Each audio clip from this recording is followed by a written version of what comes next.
আচ্ছা, তো এই চ্যাপ্টারে আমরা ৩ রকমের থিওরি পড়েছি। একটা ছিল ট্রেট থিওরি, একটা বিহেভিয়ারাল থিওরিজ এবং এখন আমরা জানবো হচ্ছে কন্টিনজেন্সি থিওরি নিয়ে। ট্রেট থিওরি এক্সপ্লেইন করে what leaders R, behavioural theories explain করে হোয়াট দে ডু এবং কন্টিনজেন্সি থিওরি সিচুয়েশনকে অ্যানালাইজ করে এবং তার সাপেক্ষে লিডারকে সাজেস্ট করে to change their behaviour and to improve there leadership. তো এক্ষেত্রে ৫টার মধ্যে আমরা ৩টা সম্পর্কে জানবো। প্রথম ৩টা, তো প্রথম ৩টার মধ্যে যে বেসিক পার্থক্য ওটা হচ্ছে যে লিডারশিপ স্টাইল ফিক্সড নাকি কেন শুড বি চেঞ্জড। ফিডলারের ক্ষেত্রে লিডারশিপ স্টাইল ফিক্সড এবং বাকি দুইটার ক্ষেত্রে leadership style can and should be changed. ঠিক আছে, তো ফিডলার মডেলে প্রথম যেটা ওটা হচ্ছে এক্ষেত্রে লিডারশিপ স্টাইল ফিক্সড এবং এটা either task oriented or relationship oriented. So the effectiveness of leadership determine করা হয় কত ইফেক্টিভলি সিচুয়েশনটা ম্যাচ করছে লিডারশিপ স্টাইলের সাথে। মানে যেহেতু লিডারশিপ স্টাইলটা ফিক্সড এবং leader must fit the situation, so এখানে দুইটা কাজ করা যেতে পারে যেন স্টাইলটা সিচুয়েশনটাকে ম্যাচ করে and the whole thing works. একটা হচ্ছে যে আমি সিচুয়েশনের উপর বেস করে আমার লিডারকে সিলেক্ট করব, আরেকটা হচ্ছে আমার লিডারকে যেন সিচুয়েশনটা ফিট করে তার মতো করে আমি আমার সিচুয়েশনটাকে চেঞ্জ করে দেব। ফিডলার ৩টা স্টেপে কাজ করে। প্রথম স্টেপ হচ্ছে যে আপনি প্রথমে আইডেন্টিফাই করবে আপনার লিডারশিপ স্টাইল, যে whether you are task or relationship oriented. Then হচ্ছে আপনি আপনার সিচুয়েশনকে ডিফাইন করবেন এবং ফাইনালি আপনি আইডেন্টিফাই করবেন যে কোন সিচুয়েশনের জন্য কোন লিডারশিপ স্টাইল বেশি অ্যাপ্রোপ্রিয়েট। তো প্রথম step which is identifying the leadership style, এটা কিভাবে করব? We will use a LPC questionnaire বা লিস্ট প্রিফার্ড কোওয়ার্কার questionnaire। এটার জন্য আমি প্রথমে আইডেন্টিফাই করব যে আপনি সবচেয়ে কম পছন্দ করেন আপনার কোন কোওয়ার্কারকে। দেন আমি আপনাকে বলবো টু জাজ him or her by 18 pair of contrasting adjective, যেখানে পজিটিভ অ্যাডজেক্টিভের মান থাকবে বেশি এবং নেগেটিভ অ্যাডজেক্টিভের মান থাকবে কম। তো এই কোয়েশ্চেনিয়ারে যদি আপনি একটা হাই স্কোর দেন এমন একজনকে যাকে আপনি সবচেয়ে কম পছন্দ করেন, তাহলে আপনি রিলেশনশিপ ওরিয়েন্টেড লিডার, এবং যদি আপনি একটা কম স্কোর দিয়ে থাকেন তাহলে আপনি টাস্ক ওরিয়েন্টেড লিডার। এটা কি বুঝতে পেরেছেন? আবার বলবো। জি ম্যাম, বুঝছি। ওকে, দেন আসছে হচ্ছে আমার second step which is defining the situation। সিচুয়েশনকে ডিফাইন করব আমি এখানে 3টা প্যারামিটার দিয়ে which is leader member relations, task structure এবং position power। Leader member relation বলতে আমি বোঝাচ্ছি যে আপনার সাবঅর্ডিনেটের সাথে আপনার মিউচুয়াল ট্রাস্ট অর রেসপেক্ট কি রকম। টাস্ক স্ট্রাকচার বলতে আমি বোঝাচ্ছি যে যেই কাজটা করতে হবে ওটার ইনস্ট্রাকশন কতটুকু ক্লিয়ার বা প্রিসাইসলি স্টেট করা আছে।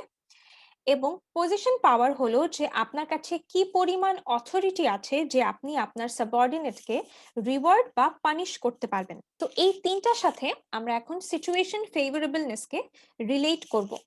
সিচুয়েশন ফেভারেবলনেস কি? যে একটা সিচুয়েশন আপনার জন্য কতটুকু ফেভারেবল। তো যদি এরকম হয় যে লিডার মেম্বার রিলেশন ভালো, তাহলে সিচুয়েশন ফেভারেবলনেস বেশি। যদি এরকম হয় যে টাস্ক স্ট্রাকচার ক্লিয়ার, তাহলেও অবশ্যই সিচুয়েশন ফেভারেবলনেস বেশি।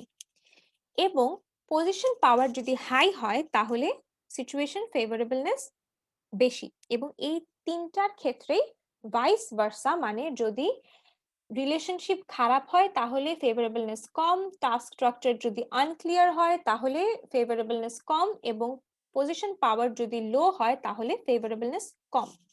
ডিফাইনিং দ্য সিচুয়েশন বুঝতে পেরেছেন? তাহলে আমরা 3 নাম্বার স্টেপে চলে যাচ্ছি, which is finding the right style of leadership for a situation। এক্ষেত্রে দেখেন উপরে একটা গ্রাফ আছে এবং নিচে একটা টেবিল আছে। এখানে যেই টেবিলটা আছে এখানে দেখেন যেই তিনটা প্যারামিটার আছে এটা আমরা একটু আগে ডিফাইনিং দ্য সিচুয়েশনে দেখে এসেছি, রাইট? আর এই যে গ্রাফটা আছে ওটার এক্স অ্যাক্সিসে আছে সিচুয়েশন ফেভারেবলনেস এবং ওয়াই অ্যাক্সিসে আছে performance either good or poor. Situation favourableness কে তিন ভাগে ভাগ করা হয়েছে, একটা হচ্ছে হাইলি ফেভারেবল, একটা হচ্ছে মডারেটলি ফেভারেবল, আর একটা হচ্ছে হাইলি আনফেভারেবল। তো এখানে তিনটা ফ্যাক্টরই দুই রকম সিচুয়েশনে further divided, positive or negative. দেখেন এখানে ফ্যাক্টর হচ্ছে তিনটা এবং তিনটাই ইদার গুড, পুয়ার, হাই, লো, স্ট্রং, উইকে ডিভাইডেড। ওকে, এখানে ফ্যাক্টরিয়াল অ্যানালাইসিসের মাধ্যমে 8টা সিচুয়েশনকে ডিফাইন করা হয়েছে। দুই টাইপের সিচুয়েশন, পজিটিভ অর নেগেটিভ, এবং তিনটা factor, so 2 to the power 3, মোট 8টা সিচুয়েশন। এবং সিচুয়েশন গুলো ফার্দার তিনটা গ্রুপে আলাদা করা। ওকে, আচ্ছা, এখানে টাস্ক ওরিয়েন্টেড লিডারশিপ স্টাইলকে ডটেড লাইন দিয়ে প্রকাশ করা হয়েছে এবং রিলেশনশিপ ওরিয়েন্টেড লিডারশিপ স্টাইলকে কমপ্লিট লাইন দিয়ে প্রকাশ করা হয়েছে। তো কেউ আমাকে বলতে পারবেন যে টাস্ক ওরিয়েন্টেড লিডাররা কখন ভালো পারফর্ম করে?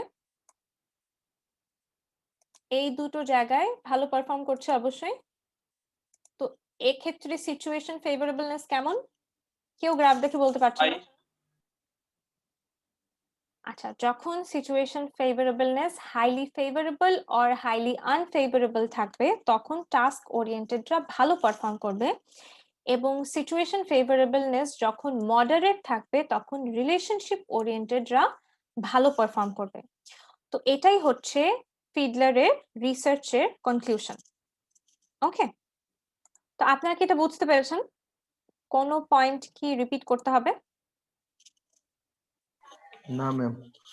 ওকে, তো আমরা নেক্সট থিওরিতে চলে যাচ্ছি, which is Hershey and Blanchard's Situation Leadership Theory, SLT। তো এক্ষেত্রে প্রথম যে পার্থক্যটা ওটা হচ্ছে leaders can change their behaviour. Okay, তো এক্ষেত্রেও লিডার বিহেভিয়ারকে ডিফাইন করা হয়েছে either task or relationship oriented. তো এক্ষেত্রে সিচুয়েশন হিসেবে ফলোয়ারদেরকে কনসিডার করা হচ্ছে, মোর স্পেসিফিকলি ফলোয়ার রেডিনেসকে কনসিডার করা হচ্ছে। তো ফলোয়ার রেডিনেসকে ফার্দার আমি টাস্ক এবং সাইকোলজিক্যাল ম্যাচুরিটি দিয়ে এখানে ডিফাইন করছি। টাস্ক ম্যাচুরিটি হলো দ্য অ্যাবিলিটি টু ওয়ার্ক এবং সাইকোলজিক্যাল ম্যাচুরিটি হলো দ্য উইলিংনেস টু ওয়ার্ক, মানে আপনার এমপ্লয়িরা কতটুকু এবল অর কতটুকু willing to do a work. এবং নেক্সট এখানে লেখা আছে হচ্ছে অ্যাজাম্পশন, যেটা আমরা আগেই পড়ে এসেছি, যে they can and should change their style according to the degree of follower readiness. SLT থিওরিটা মেইনলি পেরেন্ট চাইল্ড রিলেশনশিপ থেকে ডিরাইভড, মানে বাচ্চারা যখন ছোট থাকে তখন তাদেরকে বেশি ডিরেক্ট অর সুপারভাইজ করা হয়, কিন্তু যখন তারা আস্তে আস্তে বড় এবং ম্যাচিওর হয় তখন অত বেশি করা হয় না বা পরিমাণটা কমিয়ে দেওয়া হয়। সেম ভাবে আপনার ফলোয়াররা যত বেশি এবল অর উইলিং হবে, লিডারের সাপোর্ট অর সুপারভিশন তত কম প্রয়োজন হবে। The more ready the followers, the less the need for leader support and supervision. এটা বুঝতে পেরেছেন? আবার বলবো, আর শোনা যাচ্ছে, রাইট? জি ম্যাম, শোনা যাচ্ছে। ওকে, এটা বুঝতে পারলে আমরা নেক্সট স্লাইডে চলে যাচ্ছি, যেখানে এগেইন আমরা একটা গ্রাফ দেখতে পাচ্ছি, যেটা একটা এক্স অ্যাক্সিস এবং ওয়াই অ্যাক্সিস আছে। এক্স অ্যাক্সিসে আছে হচ্ছে ডাইরেক্টিভ বিহেভিয়ার এবং ওয়াই অ্যাক্সিসে আছে হচ্ছে supportive behaviour. X axis indicate করে the amount of direction given to the follower এবং ওয়াই অ্যাক্সিস ইন্ডিকেট করে হচ্ছে the amount of support given to the follower. Okay, তো চারটা প্রাইমারি লিডারশিপ স্টাইল প্রপোজ করা হচ্ছে এখানে। একটা হচ্ছে directing, then coaching, then supporting, and lastly delegating. SLT is based on the belief that there is no best style of leadership, the best style depends on the situation, মানে সিচুয়েশনের উপর depend করবে যে কোন সিচুয়েশনের জন্য কোন স্টাইলটা বেস্ট।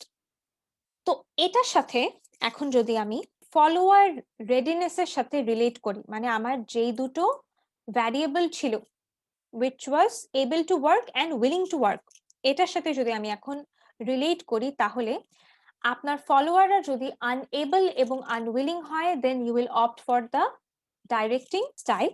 তারা যদি আনএবল এবং উইলিং হয় you will opt for the coaching style. যদি এবল এবং আনউইলিং হয় তাহলে সাপোর্টিং, এবং এবল এবং উইলিং হলে ডেলিগেট। তো এক্ষেত্রে দুটো এক্সাম্পল, যদি আপনাদের একটা নতুন কাজ দেয়া হয় এবং আপনারা যদি উইলিং থাকেন কাজটা করার জন্য, তাহলে আপনাদের সাথে আমার কোন লিডারশিপ স্টাইলটা ইউজ করা উচিত? ডেলিগেটিং। কোচিং। কোচিং। অবশ্যই নতুন কাজটা আমি যদি না বলে দেই কিভাবে করবেন, ঠিকভাবে করতে পারবেন না, তো এটা অবশ্যই আপনারা এক্ষেত্রে আনএবল। ঠিক আছে, এজন্য আমি এখানে ইউজ করব হচ্ছে কোচিং। আর সে আপনি একটা কাজ পারেন কিন্তু আপনি করতে চাচ্ছেন না, তখন আমি কি করব? সাপোর্টিং। সাপোর্টিং। ওকে, তো এরকম সিচুয়েশনের উপর বেস করে আপনি এই চারটার যে কোনো একটা চুজ করবেন। এখানে সামারি হলো যে সিচুয়েশনের উপর ডিপেন্ড করে চারটা লিডারশিপ স্টাইল প্রপোজ করা হয়েছে এবং এই স্টাইলগুলোর অ্যাপ্লিকেবিলিটি ডিপেন্ড করবে হচ্ছে এবলনেস এবং উইলিংনেস, এই দুটো ভ্যারিয়েবলের উপর। ঠিক আছে, আপনারা এসএলটি বুঝতে পেরেছেন? জি ম্যাম। জি ম্যাম। ওকে, তো আমাদের লাস্ট যে থিওরি ওটা হচ্ছে পাথ গোল থিওরি। এক্ষেত্রেও সেম, লিডাররা can change their behaviour to fit the situation and they must help followers to attain their goals and reduce road blocks to success. তো আমরা direct next স্লাইডে চলে যাচ্ছি। এখানেও আমি সেমই বলছি যে সিচুয়েশনের ওপর বেস করে লিডাররা তাদের বিহেভিয়ারকে চেঞ্জ বা চুজ করবে। ওকে, তো এক্ষেত্রে সিচুয়েশনকে ডিফাইন করা হচ্ছে কিছু কন্টিনজেন্সি ফ্যাক্টর দিয়ে। একটা হচ্ছে এনভায়রনমেন্টাল, আরেকটা হচ্ছে সাবঅর্ডিনেট কন্টিনজেন্সি ফ্যাক্টর। তো এই দুটো ফ্যাক্টরের উপর বেস করে যে সিচুয়েশনটা ক্রিয়েট হবে ওই সিচুয়েশনের উপর ডিপেন্ড করে লিডার এই চারটা বিহেভিয়ারের যে কোনো একটা চুজ করবে, which will lead him to the outcome, which is the performance and the satisfaction. এটা বুঝতে পেরেছেন? আরেকবার বলবো। জি ম্যাম। আচ্ছা দেখেন, এক্ষেত্রে এই দুটো ফ্যাক্টর দিয়ে আমি সিচুয়েশনকে ডিফাইন করছি, which is environmental contingency factors and subordinate contingency factors. তো যেই সিচুয়েশনটা ডিফাইন হলো ওই সিচুয়েশনের উপর বেস করে এখন লিডার এই চারটা স্টাইলের যে কোনো একটা চুজ করবে, which will lead him to the outcome of his choice, কিরকম পারফর্ম করছে এবং কিরকম স্যাটিসফাইড। এখন বুঝতে পেরেছেন? জি ম্যাম। ওকে, এখানে কন্টিনজেন্সি ফ্যাক্টর বলতে uncertain, subject to change, if then এর মতো একটা সিচুয়েশনকে বোঝাচ্ছে যে if this happens we will do that. মানে এই ফ্যাক্টর গুলোর উপর ডিপেন্ড করে ডিফারেন্ট সিচুয়েশন হতে পারে এবং ওই সিচুয়েশনের উপর বেস করে লিডার বিহেভিয়ার চেঞ্জ হবে। ওকে, তো এক্ষেত্রে চার রকমের লিডার বিহেভিয়ার আছে, নামগুলোই প্রায় সেলফ এক্সপ্লেনেটরি, বাট তাও আমি একবার বলে দিচ্ছি যে ডিরেক্টিভ লিডার বিহেভিয়ারের ক্ষেত্রে প্রিসাইসলি বলে দিবে ফলোয়ারদেরকে যে what to do and how to do, and there will be clear rules and regulations that has to be followed. এটা হচ্ছে ডিরেক্টিভ লিডার বিহেভিয়ার। সাপোর্টিভ হচ্ছে যে he will create a friendly environment and will show genuine concern for their team and make their work pleasant. Then আসছে হচ্ছে participative. এক্ষেত্রে সে তার টিমের সাথে কোলাবোরেট করবে এবং তাদেরকে ডিসিশন মেকিং প্রসেসে ইনভলভ করবে এবং তাদের আইডিয়াকে ওয়েলকাম করবে। লাস্টেরটা হচ্ছে অ্যাচিভমেন্ট ওরিয়েন্টেড। হিয়ার আপনি আপনার টিমকে অনেক হার্ড ওয়ার্ক করতে মোটিভেট করবেন যেন তারা এক্সেলেন্সের জন্য কাজ করে এবং একটা কন্টিনিউয়াস ইমপ্রুভমেন্ট এক্সপেক্ট করে, এই টাইপ অফ লিডার। ওকে, তো 4টা লিডার বিহেভিয়ার বুঝতে পেরেছেন? জি ম্যাম। আচ্ছা, তাহলে আমরা এখন যাচ্ছি কন্টিনজেন্সি ফ্যাক্টরসে। তো প্রথমে environmental contingency factors, task structure মানে আপনি যে কাজটা করবেন ফলোয়ারদের জন্য ওটা কতটুকু ক্লিয়ারলি স্টেট করা আছে। যদি অনেক হাই টাস্ক স্ট্রাকচার থাকে মানে ক্লিয়ারলি স্টেট করা থাকে তাহলে you will avoid the directive leader behaviour. যদি এরকম থাকে যে না টাস্ক স্ট্রাকচার লো, অ্যাকচুয়ালি ঠিকভাবে ক্লিয়ারলি বলা নেই, তাহলে you will opt for the directive leader behaviour. Second হচ্ছে formal authority system which refers to the policy and the rules of the organization.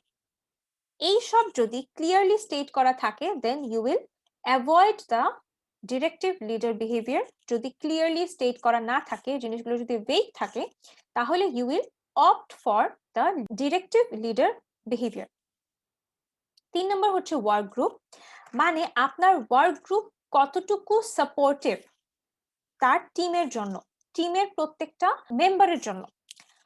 যদি এরকম হয় যে the members are not getting enough support from their colleagues, তাহলে the leader has to opt for the supportive leader behavior.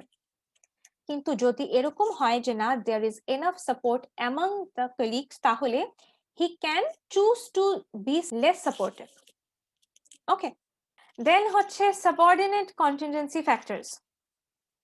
এক্ষেত্রে প্রথমে আমি বলি হচ্ছে এক্সপেরিয়েন্স।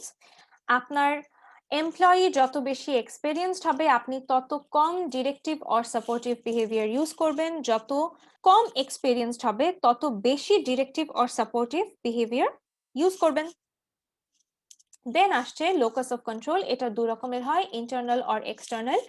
ইন্টারনালের ক্ষেত্রে the employees has control over the situations that happens to them, এক্ষেত্রে তারা prefer করে হচ্ছে পার্টিসিপেটিভ লিডারশিপ স্টাইল।